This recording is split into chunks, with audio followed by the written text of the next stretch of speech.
Hi అండి. Last వీడియోలో కాస్టింగ్‌కి సంబంధించి ప్రాక్టీస్ కిట్ గురించైతే పోస్ట్ చేశాను కదా! ఈ వీడియోలో మెయిన్ కిట్ అనమాట. అందులో మనకైతే బేస్ చిన్నగా వచ్చింది. సో, దీనిలో అయితే మనకి బకెట్ టైప్ అయితే వాళ్ళే ప్రొవైడ్ చేశారు. ఫస్ట్ మెజర్‌మెంట్స్ తీసుకొని వాటర్ తీసుకొనైతే బౌలింగ్ పౌడర్‌ని అయితే లంప్స్ ఏం లేకుండా ఫాస్ట్‌గా అయితే మనం మిక్స్ చేసుకోవాలి ఇచ్చిన టైంలో. సో, తర్వాత మనమైతే హ్యాండ్స్ ఇలా కపుల్ హ్యాండ్స్ అయితే పెట్టేసుకోవాలి.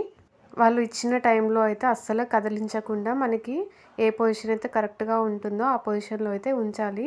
కానీ చాలా సేపు పడుతుంది కాబట్టి హ్యాండ్స్ పెయిన్ వస్తాయి. మీకు నచ్చిన పొజిషన్ ముందే సెట్ చేసుకొని ఫస్ట్ అయితే ఒకసారి ట్రై కూడా చేయొచ్చు మనము.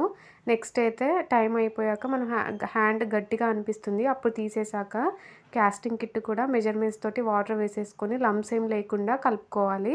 ఇప్పుడైతే కాస్టింగ్ మిక్స్ చేసుకున్నాం కదా పౌడర్‌ని, అందులో అయితే కొద్ది కొద్దిగా వేసుకుంటూ మనమైతే ట్యాప్ చేస్తూ ఉండాలన్నమాట. లంప్స్ ఏం లేకుండా ఎక్కడ స్ట్రక్ అవ్వకుండా పౌడర్‌ని అయితే మంచిగా నీట్‌గా లంప్స్ ఏం లేకుండా కలుపుకోవాలి ముందే. దీన్నైతే 24 అవర్స్ వదిలేసాకనైతే మనం చూసుకోవచ్చు.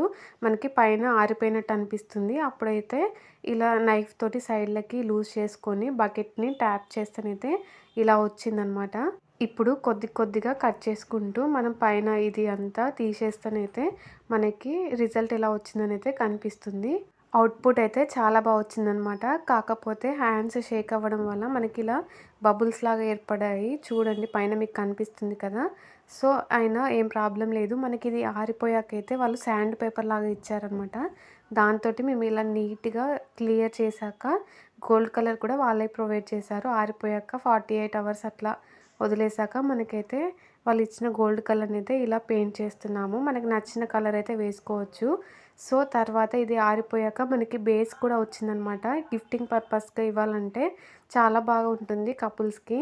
అయితే మనము డస్ట్ ఏం పట్టకుండా ఉండడానికి ఇలా కవర్ లాగా ఇచ్చారు. నాకైతే చాలా బాగా నచ్చింది. లింక్ అయితే డిస్క్రిప్షన్‌లో ఇస్తాను. వీడియో నచ్చితే లైక్ చేయండి. అలాగే సబ్స్క్రైబ్ చేసుకోవడం మాత్రం మర్చిపోకండి.